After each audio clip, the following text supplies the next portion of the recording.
ইঁচড়ের ডালনা ইঁচড়ের তরকারি তো অনেক হলো, তবে আজকে শেয়ার করব চিংড়ি মাছ দিয়ে ইঁচড়ের কোপ্তাকারি। এভাবে একবার বানিয়ে দেখুন, খেতে ফাটাফাটি লাগবে।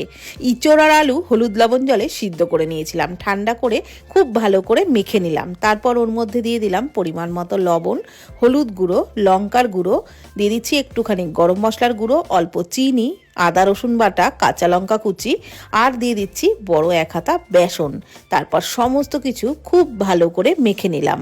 হাতে একটু তেল মেখে নিয়েছিলাম। তারপরে ইঁচড়ের কোপ্তাগুলো গড়ে নিলাম।